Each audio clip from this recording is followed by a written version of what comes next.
Hello, people. This isn't a particular show. I know I'm outside, but this is the night walk vlog. I just had something I had to talk about. So you guys know I love October. I love Halloween. I love horror and all that shit. And I was building up to having a nice little Halloween with you guys. I wanted to maybe stream some movies or I was uploading the Evil Within playthrough to the gaming channel. I had a couple things planned, and I think about a week ago, I got a YouTube suspension. Right? Guess what for? Guess what for? Do I even have to say it? But it was um it was an old episode of the podcast where I had the audacity to express my opinion on the COVID-19 vaccine. Now, I'm not going to go there. You guys already know my opinion on that, and I stand on that 100%. But the fact is, YouTube does not allow opinions of this particular subject that are contrary to what they deem to be correct, what they deem to be factual, right? This is YouTube's policy. And I'm not here to shoot shots. I'm not here to complain. I'm not here to whine about it. It is what it is, right? I got suspended for a week based on this video that I put out months and months ago. The only thing I don't get though is like why now? Like it's so weird. They went back months and I think it was episode 22 of the podcast, the one I put out right after Friender had died, rest in peace. But yeah, they took that down because I believe I was going on a rant about COVID-19 vaccine. And again, that's you. Again, you guys know how I feel about that. I stand on that, but now I know and I accept that I'm not allowed to express that opinion on YouTube. Right? That's cool, right? I get that.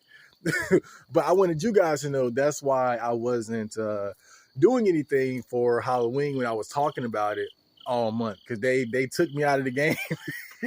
They took me out of the game, and it's like I had the podcast. I had the latest episode of the podcast ready. I just put that out tonight. I was gonna do another one that was gonna be horror themed and put it out on Halloween Day. But when I saw that I was suspended, I just scrapped that shit. I said, "Oh, goddamn, here we go." But that's basically what happened. But again, I'm not here to complain. I'm not here to whine. Right? I accept my judgment, and it's whatever. I just know that look, I can't express myself on this particular subject on YouTube. Whatever, that's fine. But it's got me thinking. This whole issue has got me thinking. Though it made me realize something. And again, I'm not taking shots at YouTube. I'm speaking facts here. I've come to realize that YouTube is not a place for free speech. It's just not. No matter, I don't care what nobody say. Like, it ain't YouTube. It's us tube, right? It's us, and by us I mean them who own it, right? Google or whoever the fuck. It's not us. It's not about us. It's about them, right? And that's cool, right?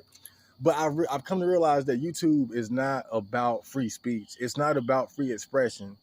We live in a society now where there is this concentrated effort to control narratives, to silence people who have what others or people in control might consider to be dangerous ideas or harmful opinions and perspectives. Like this is not the society of free speech anymore. And I think that much is obvious to me. And that's why I know a lot of people talk shit about 4chan, but I will always appreciate 4chan for that is the amount of freedom of expression that's allowed there.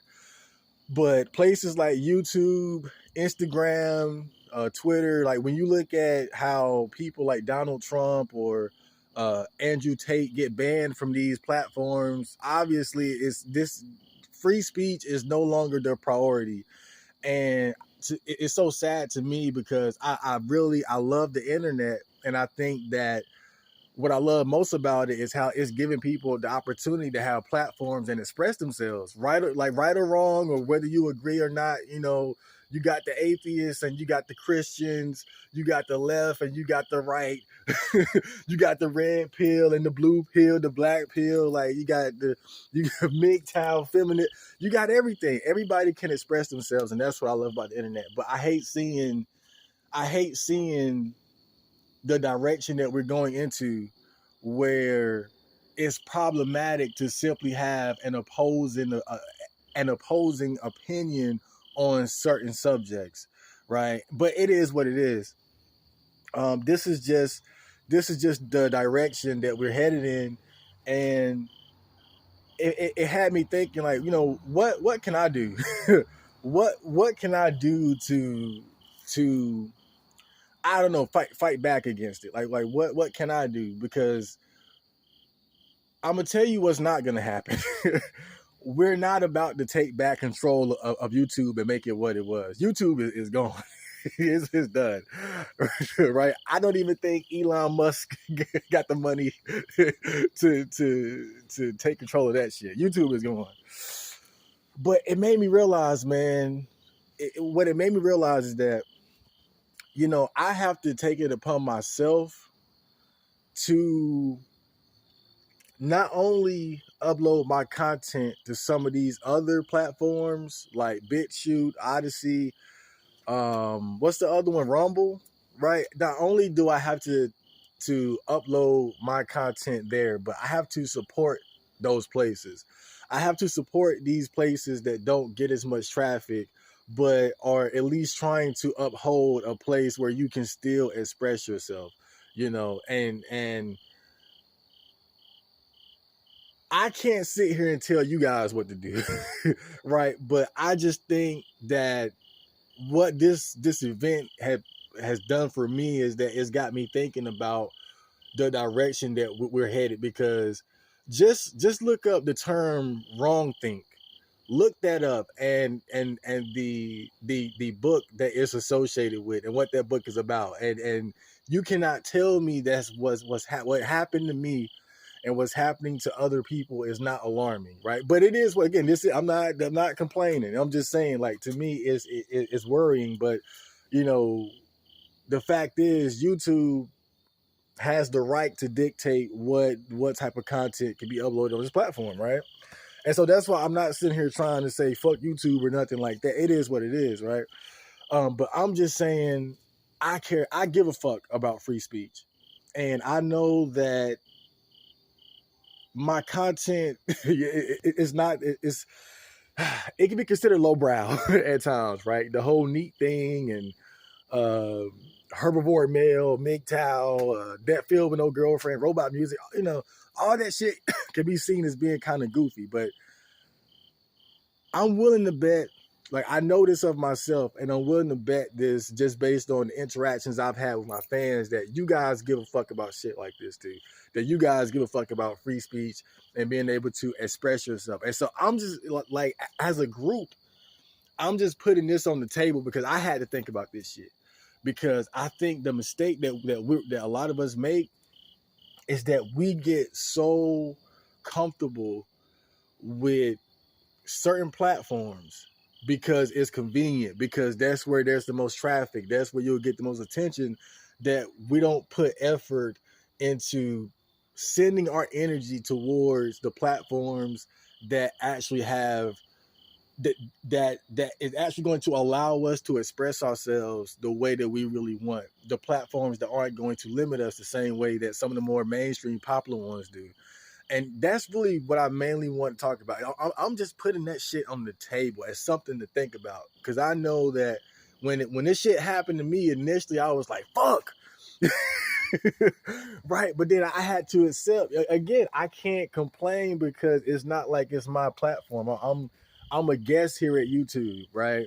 So what can I, like what type of responsibility do I have, and what can I do to make sure I put myself in a position where this doesn't happen, or at least I have a backup? And that's when I had to reflect and think and realize that, you know what, I have to invest in uploading my content to different places, but also support those places. Don't just upload it and run away and go back to YouTube. Like, I got to go watch videos up there and comment and like and shit like that. And that's gonna be my way of dealing with this shit.